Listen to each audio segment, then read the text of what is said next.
الحمد لله وكفى وسلام على عباده الذين اصطفى أما بعد قال الله تبارك وتعالى في القرآن المجيد والفرقان الحميد أعوذ بالله من الشيطان الرجيم بسم الله الرحمن الرحيم ولا تصعر خدك للناس ولا تمش في الأرض مرحا وقال النبي صلى الله عليه وسلم المسلم من سلم المسلمون من لسانه ويده رواه البخاری۔ محترم بزرگوں اور دوستوں، اللہ تبارک و تعالیٰ کا یہ بہت ہی عظیم احسان ہے کہ اس نے ہمیں اسلام کی دولت عطا فرمائی ہے، اس نے ہمیں مسلمان بنایا ہے۔ یہ اسلام اور یہ مسلمان ہونا اللہ کی اتنی عظیم ترین نعمت ہے کہ نبی پاک صلی اللہ علیہ وسلم نے سکھایا کہ تم جب بھی تمہیں موقع ملے تم اپنے مسلمان ہونے پر اللہ کا شکر ادا کیا کرو، حتیٰ کہ اگر تم کوئی چیز کھاؤ اور کوئی چیز پیو تو اس وقت بھی تم اپنے مسلمان ہونے پر اللہ کا شکر ادا کرو۔ الحمدللہ الذی اطعمنا وسقانا وجعلنا من المسلمین، شکر ہے اس اللہ کا جس نے ہمیں مسلمان بنایا، اور یہ مسلمان ہی ہے جو ڈھنگ سے کھاتا ہے ڈھنگ سے پیتا ہے، اس لیے شکر ادا کرو۔ اگر اسلام ہمارے پاس نہ ہوتا تو ہم کھڑے کھڑے کھانے کو فیشن سمجھتے ہیں، اسلام ہمارے پاس نہ ہوتا تو جانوروں کی طرح چل چل کر کے کھانے کو ہم اپنا فیشن سمجھتے، اپنی تہذیب سمجھتے۔ یہ اسلام ہے جس نے ہمیں کھانے کا سلیقہ سکھایا، ہمیں پینے کا سلیقہ سکھایا، اس لیے کھانے پر تو شکر ادا کرو، ساتھ ساتھ اسلام پر بھی شکر ادا کرو۔ تو بزرگوں اور دوستوں، اللہ تعالیٰ نے ہمیں مسلمان بنایا ہے۔ اگر آسان زبان میں پوچھا جائے مسلمان کہتے کسے ہیں، مسلمان کسے کہتے ہیں، یہی سوال ایک صحابی نے حضرت نبی پاک صلی اللہ علیہ وسلم سے کیا تھا، بخاری شریف کی روایت ہے۔ اللہ کے پیغمبر صلی اللہ علیہ وسلم نے اس کا یہ جواب دیا، آسان زبان میں مسلمان اسے کہتے ہیں جو کسی بھی مخلوق کو نہ ستائے، اپنی بات سے اپنی ذات سے کسی کو بھی اگر تکلیف نہیں پہنچاتا ہے وہ اللہ کی نظر میں مسلمان ہے۔ میں بہت مختصر وقت میں ایک دو باتیں صرف عرض کروں گا۔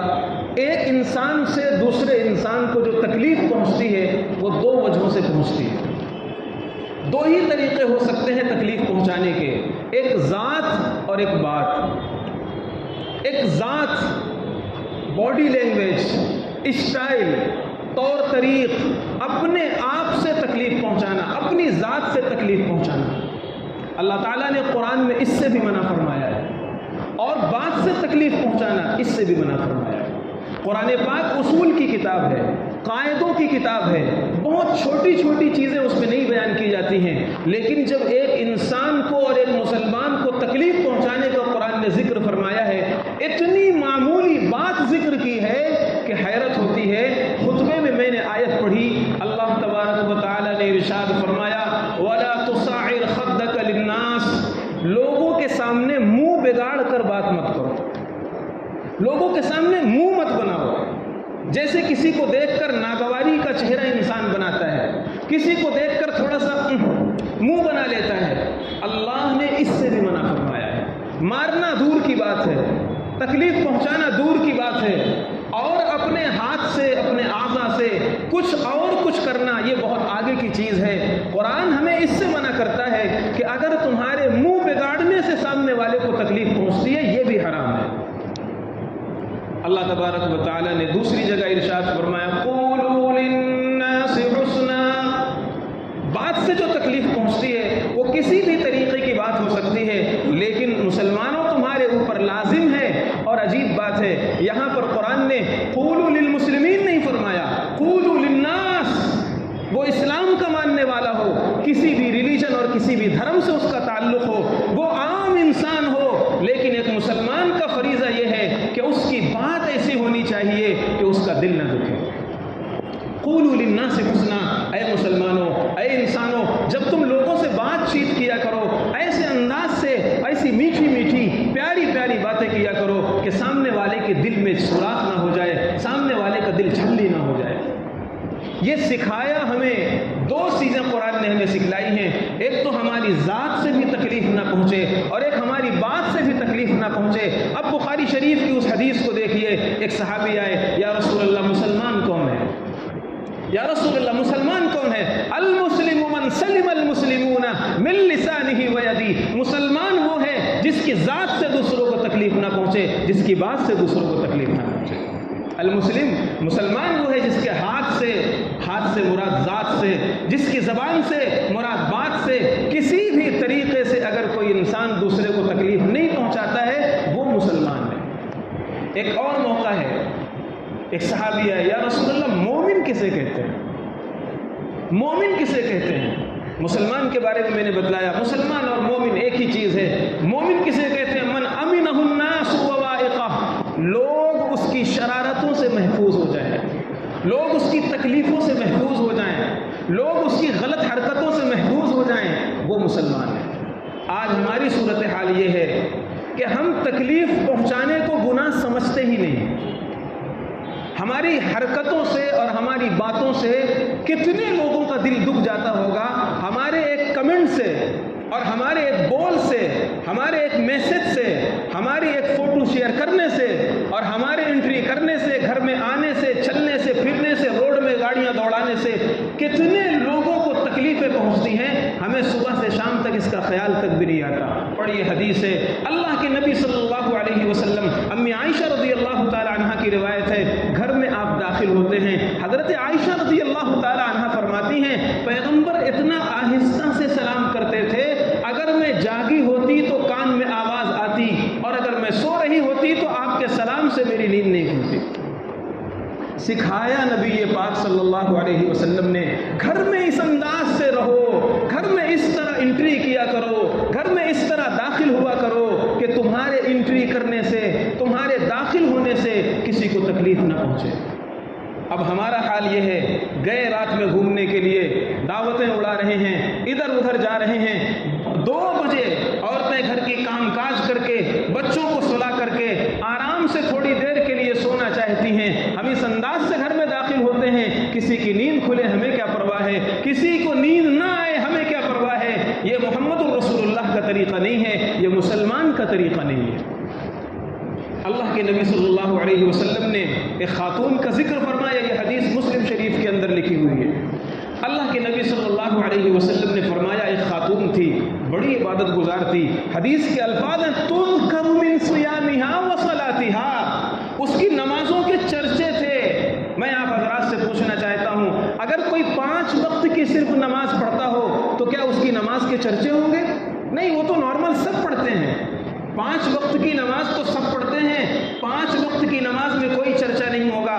شراح حدیث نے لکھا ہے وہ بڑی نوافل پڑھتی تھی، بہت نفلیں پڑھتی تھی اور بہت عبادت گزار مانی جاتی تھی۔ تذکر من صیامہا، روزے بھی کثرت سے رکھا کرتی تھی، اس کے نفلی روزوں کے لوگوں میں چرچے تھے، لیکن امسکت حرتن، پیغمبر دو جہاں نے فرمایا اس نے ایک بلی کو پال لیا تھا، ایک بلی اس نے گھر میں باندھ لیا تھا، لیکن اس بلی کا خیال نہیں رکھتی تھی۔ یہ بلی انسان نہیں ہے، بلی مسلمان نہیں ہے، لیکن خدا کی ایک مخلوق ہے۔ اللہ کے پیغمبر صلی اللہ علیہ وسلم نے فرمایا یہ بلی کو باندھ لیا تھا اس نے، نہ بلی کو صحیح ڈھنگ سے کھانا دیتی تھی اور نہ اس کو چھوڑتی تھی۔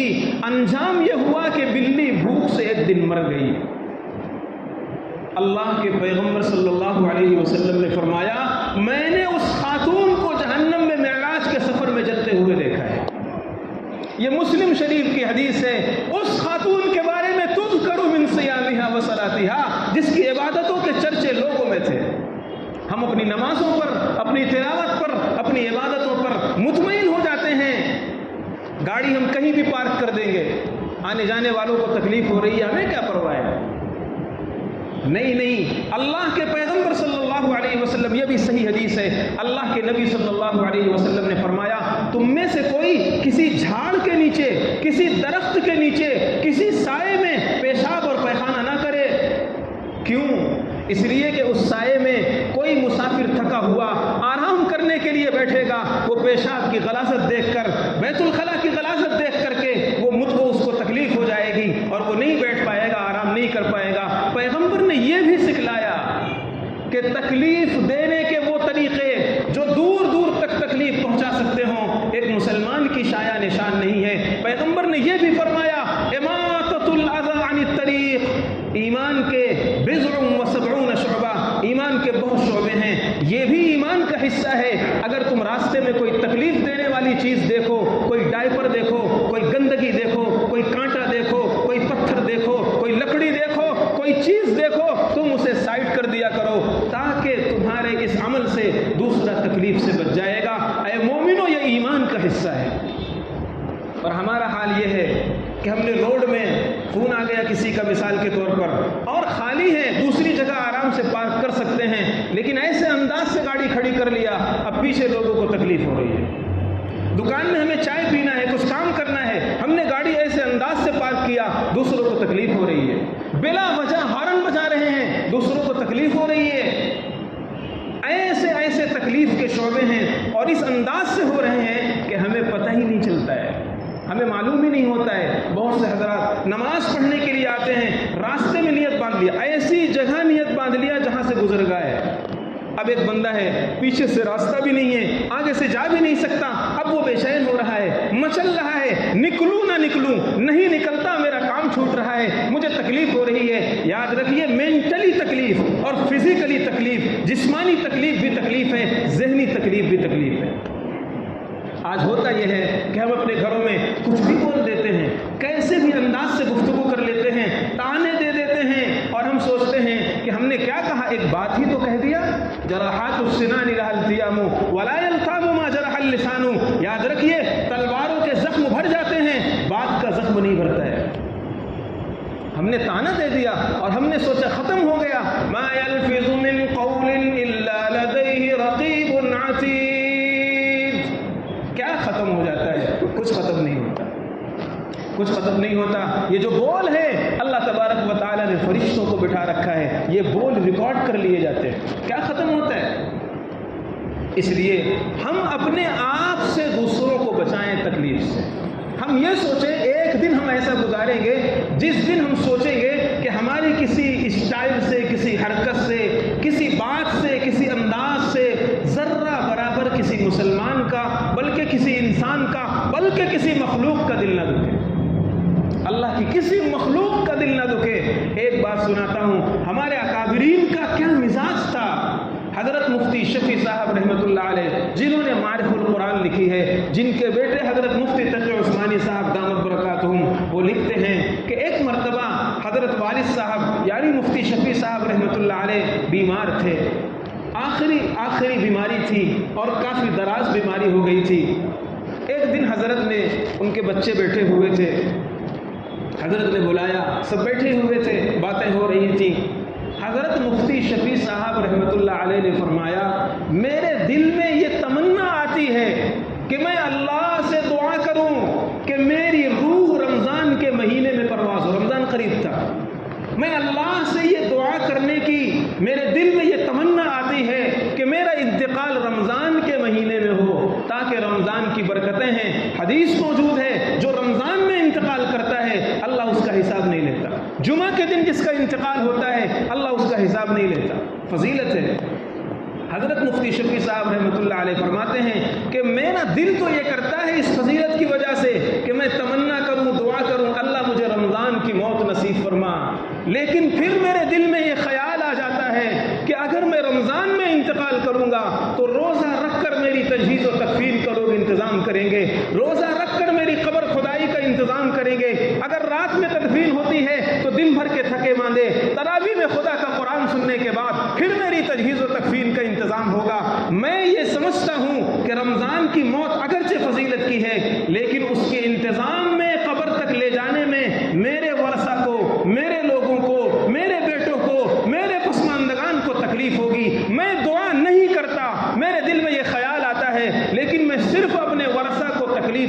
پانے کے لیے یہ دعا بھی نہیں کرتا۔ یہ تھا وہ مزاج جو ہمارے ان اللہ کے نیک بندوں کے اندر تھا کہ اللہ کے یہ نیک بندے یہ سمجھتے تھے کہ میرے کسی عمل سے، کسی حرکت سے، کسی بات سے کسی کو تکلیف نہ پہنچے۔ اور ہمارا حال یہ ہے کہ ہم جانتے ہی نہیں کہ تکلیف پہنچانا بھی گناہ ہے، اور ہم سمجھتے بھی نہیں کہ ہمارے کس کس عمل سے اور کس کس حرکت سے دوسروں کو تکلیف پہنچ رہی ہے، ہم نہیں جانتے ہیں۔ وعدہ ہوتا ہے اس ٹائم آپ کو پہنچنا ہے، مثال کے طور پر اس وقت آپ کو پہنچنا ہے۔ ایک تو چلو یہ کہ آدمی اپنے وقت پر نکلا، ٹریفک ہے، کچھ اور حادثہ پیش آ گیا، کوئی اور بات پیش آ گئی، وقت پر نہیں پہنچ پایا، وہ الگ بات ہے۔ لیکن اب مسلمانوں کی صورتحال یہ ہے کہ 90% لوگ اپنے وقت کا خیال نہیں رکھتے ہیں، اور انہیں یہ احساس تک نہیں ہوتا کہ ارے بھائی 2 4 10 منٹ 5 منٹ میں کیا ہو جائے گا، اور یہ کہتے ہیں کہ 2 4 منٹ 10 منٹ 5 منٹ میں کیا ہو جائے گا۔ نہیں، ایک مسلمان کو یہ سکھایا گیا ہے کہ اگر آپ نے کسی سے وعدہ کیا، کوئی ٹائم دیا، تو اسی ٹائم پر پہنچیے، کیونکہ اگر آپ اس وقت پر نہیں پہنچے سامنے والے کو ذہنی تکلیف ہوگی۔ مثال کے طور پر سامنے والا بزی ہے، اس کا شیڈول ٹائٹ ہے، اس نے کسی اور کو ٹائم دے رکھا ہے، اب وہ آپ کے انتظار میں کچھ کر نہیں پا رہا اور دوسرا اس کی وجہ سے متاثر ہو رہا ہے، لیکن ہمیں اس کا احساس نہیں ہوتا۔ ہم یہ سمجھتے ہیں 2 4 10 منٹ آدھے گھنٹے کی تو بات ہے۔ درست کرنا پڑے گا ہمیں اپنے اس طریقے کو، چینج کرنا پڑے گا ہمیں اپنے اس طریقے کو۔ اللہ کے نبی صلی اللہ علیہ وسلم کا اسوہ پڑھنا پڑے گا۔ ما کان سخابا ولا لعانا ولا فحاشا، پیغمبر دو جہاں کے بارے میں روایات موجود ہیں، اللہ کے نبی شور شرابہ نہیں کرتے تھے۔ ہمارے نوجوانوں کو دیکھیں، 4 نوجوان اگر راستہ چل رہے ہوں اور خاموشی سے چلیں، یہ مسلمان کی پہچان نہیں رہ گئی۔ اب 4 نوجوان اگر راستہ چل رہے ہوں اور ان کے ادھم سے، ان کے شور شرابہ سے، ان کی حرکتوں سے آزو بازو والوں کو تکلیف نہ ہو، یہ نہیں ہو سکتا، بہت کم ہو گیا ایسا۔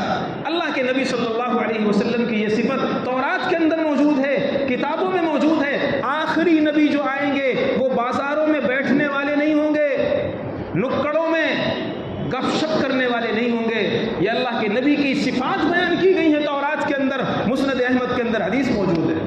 اللہ کے نبی صلی اللہ علیہ وسلم کو بتایا گیا ما کان سخابن، وہ بہت سائلنٹ مزاج ہوں گے، بہت خاموشی سے رہنے والے ہوں گے، شور شرابہ ہنگامہ ان کی طبیعت نہیں ہوگی۔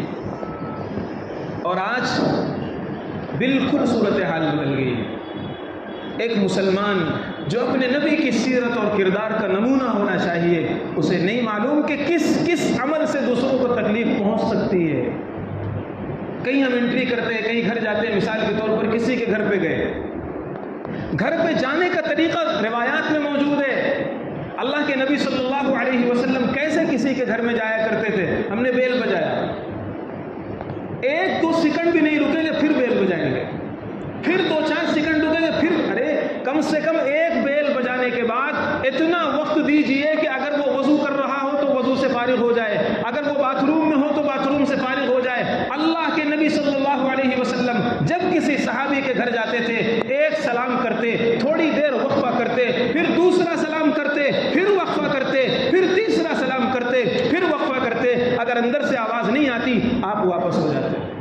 اور ہمارا حال یہ ہے، بیل بجانا اگر شروع کیا تو بس شروع۔ کوئی مریض اندر ہے، کوئی پریشان حال ہے، کس حالت میں ہے، کس سچویشن میں ہے، اگر وہ بیت الخلا میں بیٹھا ہوا ہے، اندر اندر بے چین ہو رہا ہے، اس کی اس حرکت سے نفسیاتی بیماری کتنا زیادہ پکڑتی ہے، ڈاکٹروں سے پوچھنے کی چیز ہے۔ ہمیں اس سے کیا فرق پڑتا ہے؟ ہم تو گئے ہیں اور گھر میں داخل ہونے کے لیے ہم اپنا بیل بجا رہے ہیں۔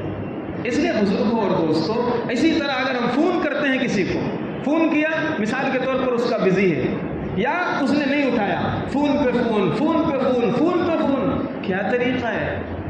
اس لیے ایک مسلمان کو کیسے رہنا چاہیے اور اس کے کس کس عمل سے دوسروں کو تکلیف پہنچ سکتی ہے، یہ سیکھنے کی چیز ہے، یہ پڑھنے کی چیز ہے، یہ برتنے کی چیز ہے۔ اللہ کے نبی نے فرما دیا تھا مسلمان تو وہی ہوگا جس کی ذات سے اور بات سے کسی کو تکلیف نہ پہنچے۔ اللہ تبارک و تعالی ہمیں کامل مسلمان بنائے، ہمیں پکا مسلمان بنائے۔ پریشانی یہ ہے کہ ہم روایتی مسلمان ہیں، باپ دادا سے اسلام ملا، ہم نے اسلام کو سیکھا نہیں، اسلام کو سمجھا نہیں، اسلام کو جانا نہیں، بس ہم نے یہ سمجھ لیا ٹوپی لگانا، داڑھی ٹوپی کرتا پائجامہ بس یہی مسلمانی ہے، یہی اسلام ہے۔ بزرگوں اور دوستوں، اسلام سیکھنے کی چیز ہے، اسلام پڑھنے کی چیز ہے، برتنے کی چیز ہے۔ کوئی لمحہ ہماری زندگی کا ایسا نہیں ہے جس میں اسلام کا کوئی نہ کوئی حکم ہم سے مطالبہ نہیں کرتا، ایک لمحہ بھی نہیں ہے۔ اور ہم یہ سمجھتے ہیں کہ بس تھوڑا سا ایک اسٹائل کر لو بس مسلمانی کا حق ادا ہو گیا، ایسا نہیں ہے۔ اللہ تبارک و تعالی ہمیں عمل کی توفیق عطا فرمائے اور سچا پکا مسلمان بنائے۔ وآخر دعوانا الحمدللہ رب العالمین۔